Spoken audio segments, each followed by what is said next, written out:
बिस्मिल्लाहिर्रहमानिर्रहीम। नबी एक नुस्खा भी है तो टोटका भी है। ਜਿਹੜੇ ਕਹਿੰਦੇ ਸਾਡੇ ਫਿਣਸੀਆਂ ਫੋੜੇ ਖਾਰਿਸ਼ ਮਕਸਦ ਦਾਣੇ ਜੇ ਨਿਕਲੇ ਆਏ ਬੜੀਆਂ ਚੀਜ਼ਾਂ ਜਿਹੜੀਆਂ ਇਹਦੇ ਵਾਸਤੇ ਇੱਕ ਮੁਫਤ ਇਲਾਜ ਆ। ਜਿਹੜਾ ਕੋਈ ਕਰ ਲਵੇਗਾ ਇਨਸ਼ਾਅੱਲਾ ਉਹਦਾ ਉਸਨੂੰ ਆਪੇ ਪਤਾ ਚੱਲ ਜਾਏਗਾ ਵੀ ਇਹ ਕੀ ਚੀਜ਼ ਆ।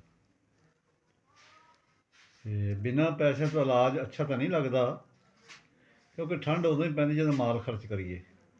ਲੇਕਿਨ ਅਸੀਂ ਇਹ ਜਿਹੜਾ ਕੀਤਾ ਇਸ ਵਾਸਤੇ ਕੀਤਾ ਕਿ ਆਪ ਵੀ ਕਰੋ ਅਤੇ ਸ਼ੇਅਰ ਵੀ ਕਰ ਦਿਓ ਤਾਂ ਕਿ ਅੱਲਾ ਦੀ ਮਖਲੂਕ ਦਾ ਭਲਾ ਹੋ ਜਾਏ। ਚੈਨਲ ਵੀ ਸਾਡਾ ਜਿਹੜਾ ਹੈ ਨਾ, ਇਸ ਨੂੰ ਹਿਕਮਤ ਬਸੀਰਤ ਚੈਨਲ YouTube 'ਤੇ ਇਹਨੂੰ ਵੀ ਉਹ ਕਰ ਦਿਓ, ਸਬਸਕ੍ਰਾਈਬ ਕਰ ਦਿਓ, ਬੜੀ ਮਿਹਰਬਾਨੀ ਹੋਊਗੀ। ਕੋਈ ਇੰਨਾ ਹੀ ਕਰ ਦਿਆ ਕਰੋ, ਚਲੋ ਇਹਨੇ ਨਾ ਕੋਈ ਥੋੜ੍ਹਾ ਜਿਹਾ ਉਮਤ ਨੂੰ ਫਾਇਦਾ ਹੋ ਜਾਂਦਾ, ਸਾਨੂੰ ਵੀ ਫਾਇਦਾ ਹੋ ਜਾਂਦਾ ਕੋਈ। ਅਤੇ ਉਹ ਇਹ ਚੀਜ਼ ਆ ਵੀ ਸਫੈਦਾ ਆਮ ਦਰਖਤ ਹੈਗਾ, ਜਿੱਥੇ ਮਰਜ਼ੀ ਵੇਖ ਲਓ, ਉਹਦੇ ਕਿਲੋ ਜਾਂ ਮਿਕਦਾਰ ਅੱਧਾ ਕਿਲੋ। ਜੇ ਥੋੜ੍ਹਾ ਕੰਮ ਆ, ਉਹ ਥੋੜ੍ਹੀ ਖਾਰਿਸ਼ ਆ, ਥੋੜ੍ਹਾ ਚੀਜ਼ ਆ, ਅਤੇ ਥੋੜ੍ਹੇ ਪੱਤੇ ਲੈ ਲਓ, ਅੱਧਾ ਕਿਲੋ ਲੈ ਲਓ, ਉਹਨੂੰ ਭੇ ਕੇ ਰੱਖ ਦਿਓ, ਰਾਤ ਨੂੰ ਭੇ ਕੇ ਰੱਖ ਦਿਓ ਪਾਣੀ ਦੀ ਬਾਲਟੀ ਦੇ ਵਿੱਚ। ਉਹਨੂੰ ਸੁਬਾਹ ਉੱਠ ਕੇ ਉਬਾਲੋ, ਚੰਗੀ ਤਰ੍ਹਾਂ ਉਹਦਾ ਖੂਬ ਉਬਾਲ ਕੇ ਨਾ ਰੱਖ ਦਿਓ।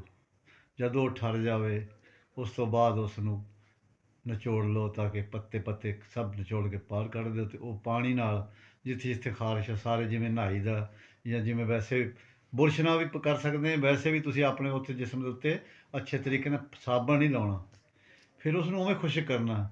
ਤੁਸੀਂ 3 ਤੋਂ 4 ਦਫਾ ਇਹ ਕਰ ਲਓ। ਅਗਰ ਜੇ ਪੱਤੇ ਨਹੀਂ ਲੱਭਦੇ ਕਿਸੇ ਜਗ੍ਹਾ 'ਤੇ, ਇਲਾਕੇ 'ਚ ਸਫੈਦੇ ਦੇ ਪੱਤੇ ਨਹੀਂ ਲੱਭਦੇ, ਫਿਰ ਤੁਸੀਂ ਨਿੰਮ ਦੇ ਪੱਤੇ ਵੀ ਇਸਤੇਮਾਲ ਕਰ ਸਕਦੇ ਆ।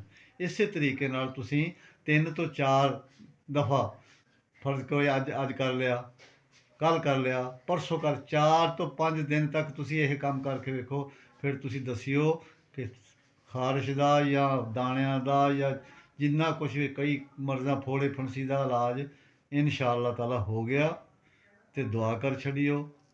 ਅਤੇ ਜੇ ਨਹੀਂ ਕੋਈ ਕਿਸੇ ਕਿਸਮ ਦਾ ਫਾਇਦਾ ਹੋਇਆ, ਫਿਰ ਤੁਹਾਡੀ ਤਕਦੀਰ ਦੇ ਜਵਾਲ ਹੈ, ਉਹ ਜੋ ਕੋਈ ਮਿਆਦ 'ਤੇ ਅੱਲਾਹ ਤਾਲਾ ਤੁਹਾਨੂੰ ਸ਼ਿਫਾ ਦੇ ਦੇਗਾ।